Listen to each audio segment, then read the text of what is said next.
હવે વિદ્યાર્થી મિત્રો જોઈએ સ્વાધ્યાય 8.1 નો દાખલા નંબર 7. સાતમા દાખલામાં આપણી પાસે છે x બરાબર a/√2. આ એક રેખા છે, શિરોલંબ રેખા આપેલી છે અને વર્તુળાકાર પ્રદેશ x² + y² બરાબર a². માંથી કપાતા નાના પ્રદેશનું ક્ષેત્રફળ શોધો. નાના પ્રદેશનું ક્ષેત્રફળ છે. હવે આ વર્તુળ છે જેનું કેન્દ્ર ઉગમ બિંદુ છે અને ત્રિજ્યા a છે. x² + y² બરાબર r² સાથે સરખાવો એટલે ત્રિજ્યા a છે. એટલે આ a અંતરે x અક્ષ પરનું બિંદુ a0, આ બધા બિંદુ -a0, 0a અને 0 -a. આ બધી એની ત્રિજ્યા કહેવાય. હવે એક રેખા આપી છે x બરાબર a/√2. a/√2 એટલે શિરોલંબ રેખા છે. સપોઝ આ x બરાબર a/√2 આ રેખા છે જે x અક્ષને a/√2 0 બિંદુમાં છે. હવે આના દ્વારા આ રેખા અને આ વર્તુળ દ્વારા જે નાનો પ્રદેશ બને છે, આ પ્રદેશ a, m, b અને c, એનું આપણને ક્ષેત્રફળ પૂછ્યું છે. હવે આ વક્રમાં તમે જોઈ શકો છો કે આ વક્ર બંને અક્ષ પ્રત્યે સમમિત છે, કારણ કે x ની જગ્યાએ -x મૂકો અને y ની જગ્યાએ -y મૂકો તો વક્રનું સમીકરણ બદલાતું નથી.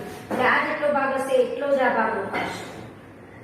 હવે આપણે પહેલા શોધીએ AMB નું ક્ષેત્રફળ અને એને 2 વડે ગુણી દઈએ એટલે AMCB નું ક્ષેત્રફળ મળી જાય. તો AMB નું ક્ષેત્રફળ બરાબર સંકલન a/√2 આ અને આ થઈ તમારી x બરાબર a રેખા. એના વચ્ચે આ x અક્ષને અનુલક્ષીને આ વર્તુળે રોકેલો ભાગ અને આ રેખા વચ્ચે ઘેરાયેલા પ્રદેશનું ક્ષેત્રફળ a/√2 થી a πdh. કારણ કે આ આપણો અહીંયા મેં આને અનુલક્ષીને આ મારો એની લંબાઈ છે y અને આની લંબાઈ y અને પહોળાઈ છે આપણી dx. આ y અને dx એ y * dx. હવે આમાંથી y ને કરતા કરો તો y² બરાબર a² - x². તો y બરાબર ±√a² - x². આ ભાગ છે પ્રથમ ચરણનો એટલે +√a² - x² લીધેલું છે.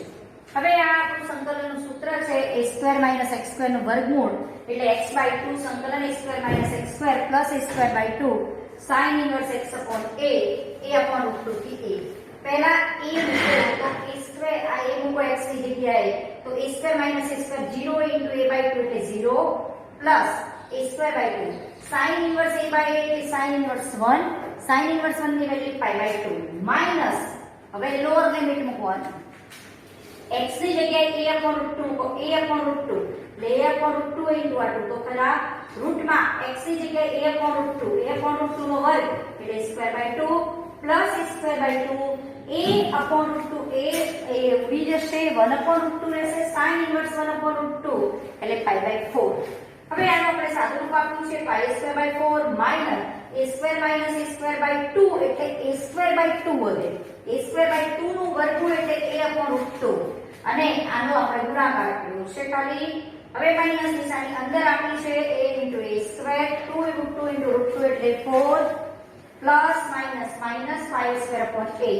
હવે 4 ને 8 નો લસા 8 આવે એટલે અહીંયા 2π 2 વડે ગુણવાના અહીંયા 2 અને આ પદેનું m એટલે 2 ટાઈમ્સ π² માઈનસ π² એટલે π² -2a²/8. હવે આમાંથી આ આપણા માનાંકમાં છે તો આનો જવાબ આવશે a²/4 તો અચળ અને ધન છે પાછળ એટલે બહાર નીકળી જશે.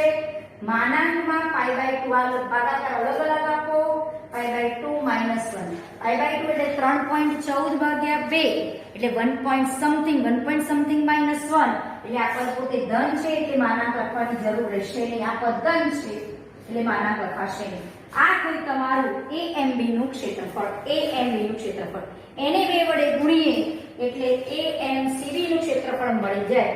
માટે માંગેલ ક્ષેત્રફળ બરાબર AMCB નું ક્ષેત્રફળ બરાબર 2 ટાઈમ્સ AMB નું ક્ષેત્રફળ. હવે આને હું 2 વડે ગુણું તો 2 વડે ગુણાય તો આ 4/2 અહીંયા 2 અને 4 એટલે a²/2 π/2 - 1 ચોરસ એકમ એ માગેલ નાના પ્રદેશનું x બરાબર a/√2 અને વર્તુળ વડે જે નાનો પ્રદેશ બનાવ્યો છે એ ભાગનું ક્ષેત્રફળ આપણને મળે છે.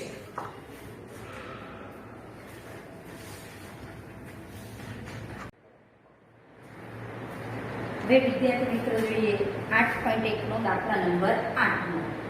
હવે એક રેખા છે x બરાબર a, વક્ર છે y² બરાબર x અને એક બીજી રેખા આપી છે x બરાબર 4. હવે આખો પ્રશ્ન શાંતિથી વાંચવાનો. x બરાબર a રેખા, આ x બરાબર a રેખા, આ વક્ર y² બરાબર x અને આ x બરાબર 4, આ x બરાબર a રેખા છે જે વક્ર y² બરાબર x અને આ જે રેખા છે x બરાબર 4 એના વડે જે ઘેરાયેલો પ્રદેશ છે એનું બે ભાગમાં વિભાજન કરે છે x બરાબર a રેખા. x બરાબર a રેખા એ વક્ર y² બરાબર x અને x બરાબર 4 વડે જે ઘેરાયેલો પ્રદેશ છે એનું બે સમાન ભાગમાં વિભાજન કરે છે. તો આપણને પ્રશ્ન કર્યો છે કે એ શોધો. હવે આ આપણો વક્ર y² બરાબર x અને આ રેખા x બરાબર 4 એના વડે આ ઘેરાયેલો પ્રદેશ અને એનું આ રેખા x બરાબર જે a છે આ બે સમાન ભાગમાં વિભાજન કરે છે. આ જેટલો ભાગ છે એટલો જ આ ભાગ છે, આખો આ જેટલો ભાગ છે એટલો આખો આ ભાગ છે એવું કહેવા માંગે છે. એટલે આ જે બે વડે ઘેરાયેલો પ્રદેશ એનું x બરાબર a રેખા બે સમાન ભાગમાં વિભાજન કરે છે. તો આપણને પૂછ્યું છે એ શું. હવે અહીંયા આપણે જોઈ શકીએ છીએ કે 0 થી 4 આ x બરાબર 0 ને આ x બરાબર 4 બરોબર. એના વચ્ચે જો હું આટલા પ્રદેશનું ક્ષેત્રફળ તો આનો અડધો ભાગ થાય ને, આ રેખા આ જે આટલો ભાગ છે એનો પણ અડધો ભાગ કરે. હવે અહીંયા x બરાબર 0 થી 4 ydx બરાબર આ જે ભાગ છે આટલો એ બરાબર આના ભાગ કરતા ડબલ હોય, કારણ કે આ બેના બે ભાગ સરખા હોય તો આના ડબલ કરીએ એટલે આ આખા ભાગનું ક્ષેત્રફળ મળે. તો 0 થી 4 ydx બરાબર 2 ટાઈમ્સ 0 થી 8 ydx લખી શકો. 0 થી 4 y² બરાબર x તો y બરાબર +or -√x ને ઉપરના વાક્યનો ઉપયોગ કર્યો એટલે મેં √x લખ્યું છે બરાબર y ની જગ્યાએ આપણે √x એટલે x ની 1/2 ઘાત એનું સંકલન કરો તો x ની 3/2 upon 3/2 0 થી 4 2 ટાઈમ્સ x ની 3/2 upon 3/2 0 થી 8.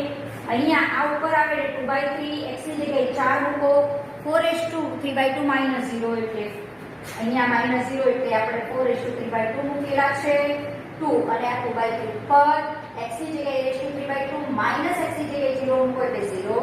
અહીંયા 2/3 ઉડી જશે 4/3/2 બરાબર 2 આ પર આ ભાગાકારમાં 2 આવશે 4 ની 3/2 બાદ એટલે 2 નો વર્ગ * 3/2 4 એટલે 2 નો વર્ગ * 3/2 બે કેન્સલ આઉટ એટલે 2 નો ઘન એટલે 8 આની કિંમત 8 upon 2 8 upon 2 એટલે 4 a/3/2 4.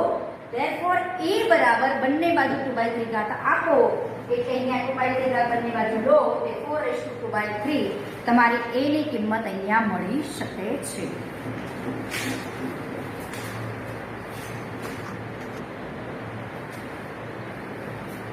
હવે વિદ્યાર્થી મિત્રો જોઈએ 8.1 નો નવમો દાખલો આવ્યો.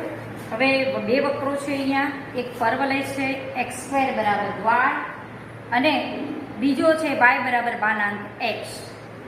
આ બંને વડે ઘેરાયેલા આવૃત પ્રદેશનું ક્ષેત્રફળ પૂછ્યું છે આપણને.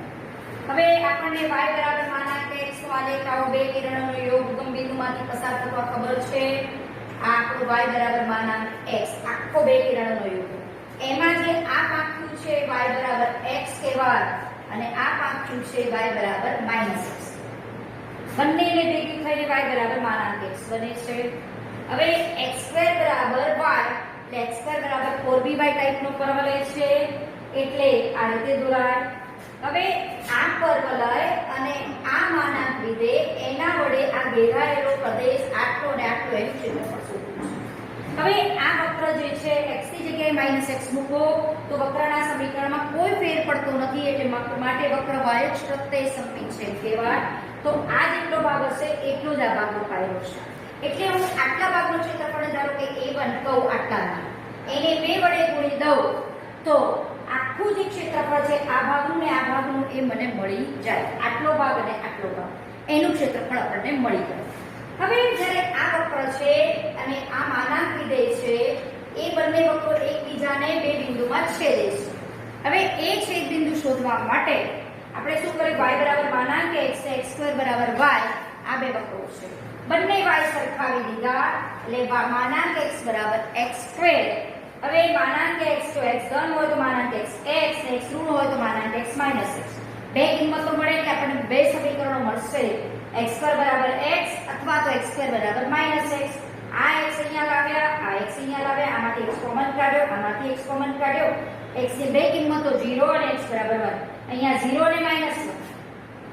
x બરાબર 0 અહીંયા મૂકો કે અહીંયા આ સમીકરણમાં મૂકો, તમે x0 આ સમીકરણમાં મૂકો તો y બરાબર 0 અને x બરાબર 1 જો આ સમીકરણમાં મૂકો તો y બરાબર 1 અને x0 અહીંયા મૂકો તો પણ y0 અને x માઈનસ 1 મૂકો તોય y તમારું 1 થાય. અહીંયા મૂકો કે અહીંયા મૂકો, બેમાંથી ગમે તે જગ્યાએ x ની કિંમત મૂકી શકો એટલે આપણને છેદબિંદુ કયા મળશે, 0 0 1 1 અને -1 -1 પ્લસ.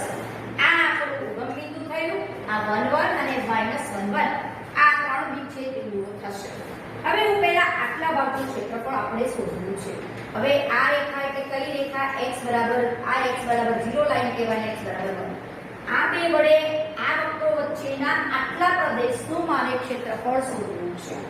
હવે આ ક્ષેત્રફળને જો A1 કહું, A1 બરાબર માનાંકમાં I1 લખ્યું છે, જ્યાં I જે છે માનાંકમાં I લખ્યું છે, જ્યાં I તમારો થશે આ 0 થી 1. હવે હું આટલું ક્ષેત્રફળ શોધી અને એ ક્ષેત્રફળમાંથી આ જે વક્ર છે એનું ક્ષેત્રફળ બાદ કરી દઉં તો મને આટલા ભાગનું ક્ષેત્રફળ મળે.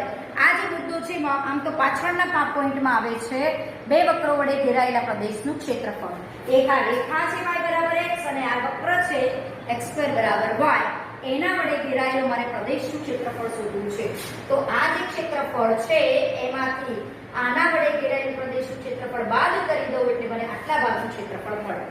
હવે આ વક્રને આપણે કહીએ fx અને આને હું કહું gx. તો આ જે વક્ર છે એનું ક્ષેત્રફળ x અક્ષને અનુલક્ષીને તમારું બનશે 0 થી 1 fx dx, fx એટલે y, આટલા ભાગનું ક્ષેત્રફળ થાય માઈનસ જે આટલો ભાગ છે એનું ક્ષેત્રફળ શોધી કાઢીએ, આના ક્ષેત્રફળમાંથી આનું બાદ કરીએ, આટલા ભાગનું ક્ષેત્રફળ એટલે આ વક્ર કયો આવ્યો, y બરાબર x². તો અહીંયા gx dx, આ આપણા વક્રને આપણે gx કીધો છે એટલે gx બરાબર x². તો આને ભેગું લખવું હોય તો fx gx dx લખી શકો, જે આપણે અહીંયા લખેલું છે. 0 થી 1 fx dx એટલે આટલો ભાગ એના ક્ષેત્રફળમાંથી આટલો ભાગનું ક્ષેત્રફળ બાદ કરવું એટલે આટલા ભાગનું જે પટ્ટીવાળો ભાગ છે આટલો એનું ક્ષેત્રફળ મને મળે. 0 થી 1 fx dx -0 થી 1 gx dx. હવે fx એટલે માનાંક x, gx એટલે આપણે x² લીધેલું છે, અલગ અલગ સમીકરણ આપેલું.